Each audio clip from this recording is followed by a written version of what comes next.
वो कौन सी आयतें हैं? मैंने खुतबा मसनूना के बाद तिलावत की है, पढ़ी है। इन्ना फी खल्क़ि समावाति वल अर्ज़ वख्तिलाफ़िल लैलि वन नहार लायातिल लिउलिल अलबाब। बेशक आसमानों और ज़मीन की पैदाइश में और दिन और रात के हेर फेर में अक्लमंदों के लिए निशानियां हैं।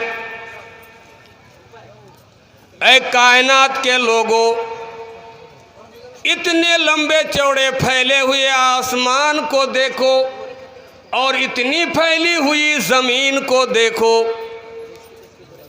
और गौर फिक्र करो कि अल्लाह रब्बुल आलमीन ने इतना बड़ा आसमान को बगैर खूंटे खंबे के, बगैर सुतून के, बगैर पिलर के कैसे खड़ा करके रखा है। ये मोहनपुर का एक छोटा सा जलसा है, मामूली सा पिंडाल बना है, शामियाना बना है, इसमें कपड़े फैले हुए हैं, जगह जगह बांस गाड़े हुए हैं, बांस फैलाए हुए हैं, उसके ऊपर एक कपड़ा फैलाया गया। अगर ये बांस ना गाड़ा होता, ये बांस ना फैलाया होता तो ऊपर कपड़ा भी आप नहीं रख सकते। अल्लाह रब्बुल आलमीन की कुदरत देखो, ताकत देखो कि इतना बड़ा आसमान को बगैर खूंटे खंबे के किस तरह खड़ा रखा है। गौर करो आसमानों में, वल अर्ज़ और ज़मीन की पैदाइश में भी गौर करो कि अल्लाह रब्बुल आलमीन की कितनी ताकत है, कितनी ताकत है, कितनी ताकत है। अंदाज़ा लगाओगे कि इतनी मजबूत ज़मीन को पानी के ऊपर किस तरह बिछा करके रख दिया है। ये ज़मीन पानी के ऊपर है, जिस पर बड़ी बड़ी बिल्डिंगें बनी हुई हैं, बड़ी बड़ी कंपनियां बनी हुई हैं, बड़ी बड़ी फैक्ट्रियां चल रही है, ट्रेन भी चल रही है और ना मालूम कितने पहाड़ भी इसके ऊपर रखे हुए हैं, बड़े बड़े शहर भी बसे हुए हैं। लेकिन ये ज़मीन पानी पर होते हुए भी नीचे नहीं धंस रही है, नहीं डूब रही है। आज मामूली 1 रुपया का सिक्का ले लीजिए, या आपके हाथ में जो घड़ी है, या उंगली में जो अंगूठी है, या आँख में जो चश्मा है, जेब में जो मोबाइल है, वो अगर पानी में गिर जाए तो क्या मजाल है कि तुम उसको ऊपर में रोक सकते हो। वो डूबना ही डूबना है। लेकिन अल्लाह रब्बुल आलमीन ने इतनी बड़ी कायनात वाली ज़मीन को पानी के ऊपर थमा रखा है। गौर करो इस पर। वख्तिलाफिल लैली वन नहारी, दिन और रात के हेर फेर में भी तुम क्या करो, गौर व फिक्र करो। ये अक्लमंदों के लिए बड़ी निशानियां हैं कि अल्लाह रब्बुल आलमीन कैसे 24 घंटों में दिन निकालता है और कैसे रात निकालता है।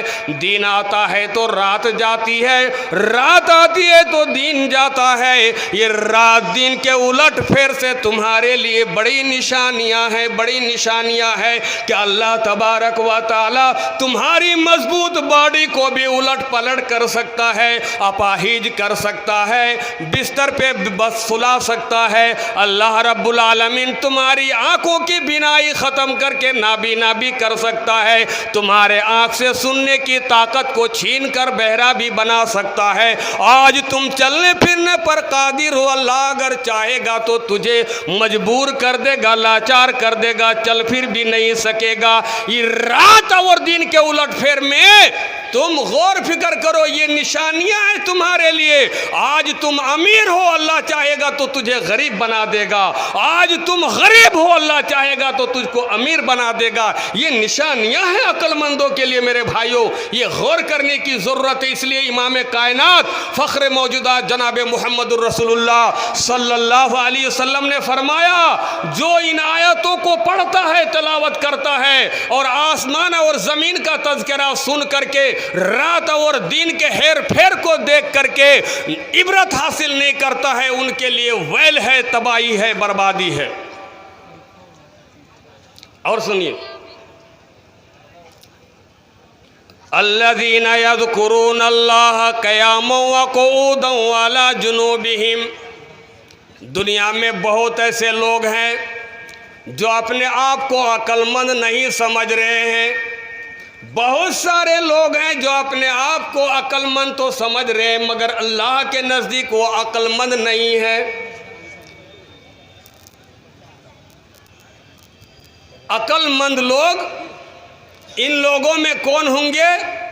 अल्लज़ीना यज़कुरून अल्लाह, जो अल्लाह का जिक्र करते हैं, अल्लाह का जिक्र करते हैं। कैसे?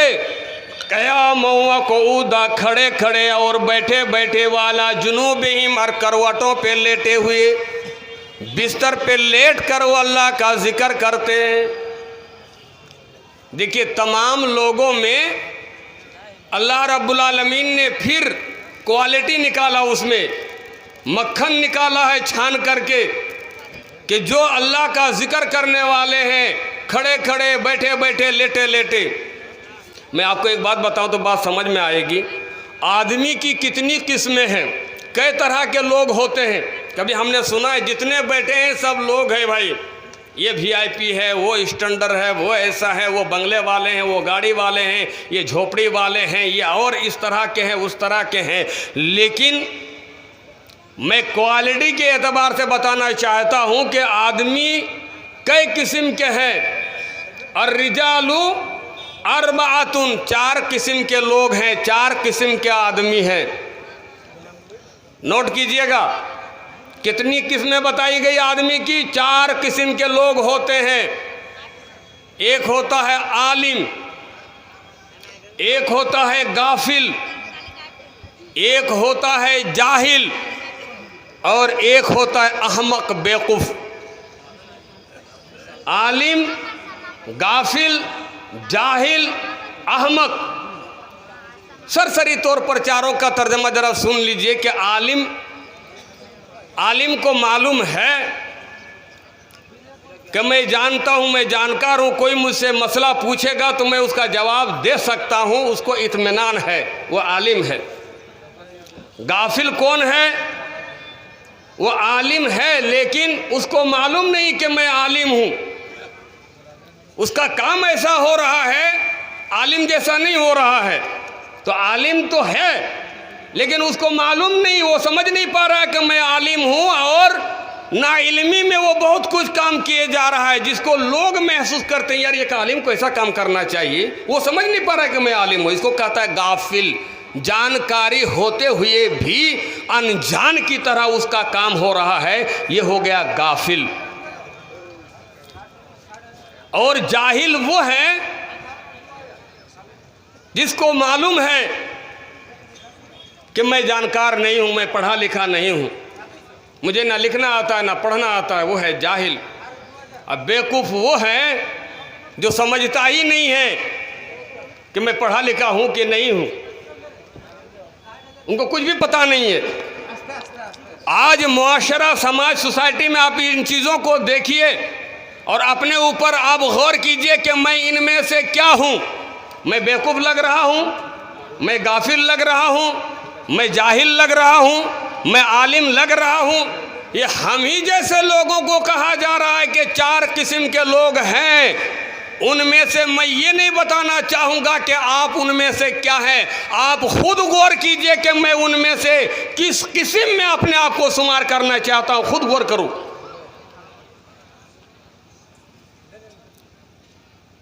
तो अक्लमंद लोग अल्लाह की निशानियों पर गौर व फिक्र करते हैं, और गौर फिक्र करने के बाद अल्लाह का खौफ उसके ऊपर तारी हो जाता है। और जब अल्लाह का खौफ आ जाता है तो क्या करता है? यज़कुरून अल्लाह, अल्लाह का जिक्र करने लगते हैं। चाहे वो खड़े खड़े करते हो या बैठे बैठे करते हो या लेटे लेटे करते हो, लेकिन अल्लाह का जिक्र करते हैं। और अल्लाह का जिक्र करने के साथ साथ वो यतफक्करून फी खल्क़िस समावाति वल अर्ज़, फिर वो कहता है आसमान और ज़मीन के पैदाइश में मज़ीद गौर फिक्र करके वो कहता है रब्बना मा खलक़्ता हाज़ा बातिला, ऐ अल्लाह इतना बड़ा आसमान तूने बेकार नहीं बनाया है, इतनी बड़ी ज़मीन तूने बेकार नहीं बनाया है। आसमान भी बनाया तो हमारे फ़ायदे के लिए, ज़मीन भी बनाई है तो हमारे फ़ायदे के लिए। वो अल्लाह का जिक्र करने वाले अक्लमंद बंदा गौर व फिक्र करता है। आसमान से हमारा ये फ़ायदा होता है कि वहाँ से धूप निकलती है, आसमान से ये फ़ायदा होता है कि वहाँ पर चाँद है, हमको रोशनी मिलती है, आसमान से ये फ़ायदा होता है कि वहाँ से हमको बारिश मिलती है। ये कई फ़ायदे अल्लाह रब्बुल आलमीन ने आसमान के ज़रिए से बंदों को पहुँचाया और बंदा को आसमान से फ़ायदा पहुँच रहा है। इस ज़मीन को तूने बेकार नहीं बनाया अल्लाह। इसी ज़मीन से हम गेहूं की पैदावार कर लेते हैं, धान की पैदावार कर लेते हैं, जौ की कर लेते हैं, मकई की कर लेते हैं, बाजरा की कर लेते हैं, गाजर की कर लेते हैं, मूली की कर लेते हैं, मटर की कर लेते हैं, चने की कर लेते हैं, साग सब्जियां, फूल फल फ्रूट जितनी भी चीज़ें हैं इसी ज़मीन से हम सब हासिल करते हैं। अल्लाह इस ज़मीन को भी तूने बेकार नहीं बनाया। रब्बना, ए हमारे परवरदिगार, मा खलक़त हाज़ा बातिला, इस आसमान को भी तूने बेकार नहीं बनाया और ज़मीन को भी बेकार नहीं बनाया है। सुबहानका, अल्लाह तेरी ज़ात हर ऐब से पाक है। जब तेरी ज़ात हर ऐब से पाक है तो तेरा काम बातिल और बेकार कैसे कोई हो सकता है? सवाल ही पैदा नहीं हो सकता है। ऐ अल्लाह, हमने ये गौर फिक्र किया और करने के बाद तेरा जिक्र करना शुरू किया, तेरी तस्बीह बयान करना शुरू कर दिया। फ़क़िना अज़ाबन्नार, जहन्नम के अजाब से भी तू हमको बचा ले। जिस तरह हम जन्नत जाने की फ़िक्र करके हम जिक्र कर रहे हैं तो अजाब के आग से भी तू हमको बचा ले। मेरे भाइयों, आप जब घर से निकलो तो एक फ़िक्र लेके निकलो, घर से निकलो तो फ़िक्र लेके निकलो। अल्लाह की नेमत दिखाई दे दे तो शुक्र अदा करो, और उसके ख़िलाफ़ जो शरीयत और समाज के ख़िलाफ़ कोई चीज़ दिखाई दे दे तो तुम्हें अफसोस होना चाहिए। ऐसा काम समाज में हो सकता है, ऐसा काम मुआशरे में हो सकता है, जो कर रहा है उसको शर्म नहीं आती है। गुज़श्ता 2 दिन पहले सोनाजुड़ी बरहेट में एक प्रोग्राम हुआ था, तो एक मौलवी साहब ने लॉटरी के बारे में तकरीर की और एक मौलवी साहब ने शराब के बारे में तकरीर की। मैंने दोनों का खुलासा निचोड़ पैदा किया। वो लोग 10-15 मिनट के कर रहे थे, मैं खुसूसी मुकर्रिर था, मुझे 1.5 घंटा टाइम मिला माशाअल्लाह। मैंने थोड़ा सा निचोड़ बताया। मैंने कहा दोनों मौलवियों ने लॉटरी के बारे में और शराब के बारे में जो भी बताया है, मैं सिर्फ आपको इतना सुनाना चाहूँगा कि एक शराबी आदमी अगर आपको चाय पिला देता है तो आप उसकी चाय पी लीजिए, चाहे आप मौलवी हैं, हाफिज है, कारी है, तो आपका चाय पीना जायज़ हो जाएगा, दुरुस्त हो जाएगा। लेकिन एक लॉटरी वाला अगर आपको चाय पिला रहा है तो उसकी चाय पीना आपके लिए जायज़ नहीं होगा, वो नाजायज़ होगा। इसलिए कि मिसाल से आप समझिए इस चीज़ को, एक शराबी आदमी है, उसने दिन भर मेहनत मजदूरी करके 300 रुपया कमाया, ऑटो चला के, रिक्शा चला के, और 100 रुपया की उसने शराब पी ली, 200 रुपया उसकी जेब में बचे हुए हैं। वो 200 रुपये जो उसकी जेब में बचे हुए हैं वो हलाल है या हराम है? बोलो बोलो भाई, हलाल है ना। अब्दुल करीम मौलाना को अगर वो चाय पिलाएगा 5 रुपया की गुल मोहम्मद साहब की दुकान में, तो हलाल रुपये की चाय पिलाएगा या हराम की? तो मेरा चाय पीना जायज़ होगा या नाजायज़ होगा? अरे 300 रुपया में 100 रुपया जायज़ मेहनत करके उसने शराब नोशी में लगा दिया तो उसका अपनी कमाई में से 100 रुपया गया हराम में, लेकिन 200 रुपये जो बचे हुए वो तो हलाल है ना। लेकिन लॉटरी वाले को 20,000 रुपये फंस गए लॉटरी में, 5 रुपया उसका हलाल होगा? बोलो। 10 रुपया हलाल होगा? 1,000 हलाल होगा? अपने मासूम बच्चों को खिलाएगा, मछली ला करके, मीट ला करके हलाल खिलाएगा या हराम खिलाएगा? मौलवी साहब को चाय पिलाएगा तो हराम पैसा से पिलाएगा या हलाल पैसा से पिलाएगा?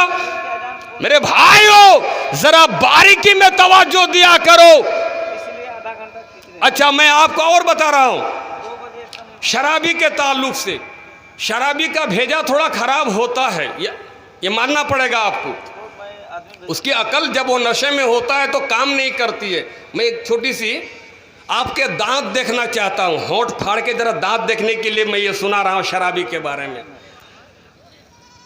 मैं लतीफ़े ज़रा मुताला कर रहा था मोबाइल में कि नसीहत भी हो जाए और कुछ आप लोगों के गुनूदगी भी दूर हो जाए। मैं थोड़ा ढूंढ रहा था मोबाइल में लतीफ़े, तो मैंने बड़ा एक अच्छा अपने मुआशरे और समाज की ज़रूरत के तहत एक लतीफ़ा पाया। कहा एक शराबी आदमी था, उसने शराब पी ली, उसने शराब पी ली। शराब पी करके जब बेटा नशा में पूरा चूर हो गया, तब वो ढनमनाते हुए डगमगाते हुए घर आ रहा है। अब घर में बीवी बच्चे थे नहीं, कहीं जलसा उलसा में या शादी ब्याह में गए होंगे, वो अकेले था, सबको भेज दिया, वो घर में अकेले हैं। ताला बंद करके वो गया हुआ था, जेब में चाबी थी। जब वो घर पहुंचा तो चाबी निकाल रहा है और चाबी निकाल करके ताला में डाल रहा है, तो चाबी अंदर सुराख में क्या जाएगी, वो हिल हिल के वो खुदे पीछे भाग रहा है। ताला उससे खुल ही नहीं रहा है। 15-20 मिनट तक परेशान था, ताला खुल ही नहीं रहा है, ताला खुल ही नहीं रहा है। तो एक आदमी गुजर रहा था, वो खड़ा हो गया, इतनी रात में ये क्या कर रहा है भाई, कहीं दूसरे के घर में तो ये डाका डालने के लिए नहीं आया, ये ताला चाबी का मामला क्या है ये, अगर इसका अपना घर होता तो फौरन खुल जाता। तो वो आदमी उसके करीब आ गया और कहा, भाई साहब क्या बात है, क्यों ताला खोल रहा है? कह रहे भाई मेरा मकान है ये। कब तुम्हारा मकान है, फिर ताला क्यों नहीं खुल रहा है? दो मैं ताला खोल देता हूँ, दो। चाबी उससे छीन रहा है, कहा दो मैं खोल देता हूँ। तो क्या बोलता है जानते हैं? अरे भाई ताला तो मुझसे भी खुल जाता, लेकिन ये दीवार तो हिल रही है ना, इसलिए खुलने में परेशानी हो रही। तो आप एक काम कीजिए, चाबी मत लीजिए, आप दीवार तो जरा पकड़ दीजिए तो मैं खोल लूँगा। तो ये है शराबी आदमी, उसको दीवार हिलती हुई दिखाई देती है, उसकी अकल हिल रही है, उसका पैर कांप रहा है, वो दिखाई नहीं देता है, वो तो अपने सामने।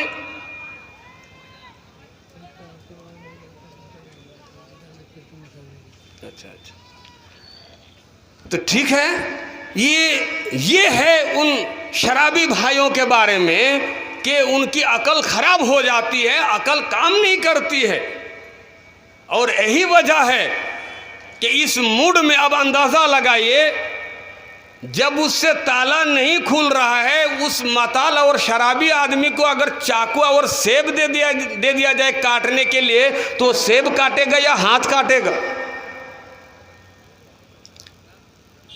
इसलिए मेरे भाइयों, ज़रा आप ज़मीन में सैर कर रहे हो तो आप गौर फिक्र करो। अल्लाह के नबी सल्लल्लाहु अलैहि वसल्लम ने इसीलिए फरमाया कि कायनात के लोगों, जब तुम घर से बाहर निकलते हो तो आसमान में नज़र डालो कि अल्लाह रब्बुल आलमीन किस तरह कादिर मुतलक है। इतना बड़ा आसमान को जब बगैर सुतून खूटे खंबा के खड़ा रख सकता है, क्या वो अल्लाह हमको मरने के बाद जिंदा नहीं कर सकता है? क्या अल्लाह रब्बुल आलमीन हमारे पल पल का हिसाब नहीं ले सकता है? इन तमाम चीज़ों पर हमको आपको गौर करने की ज़रूरत है।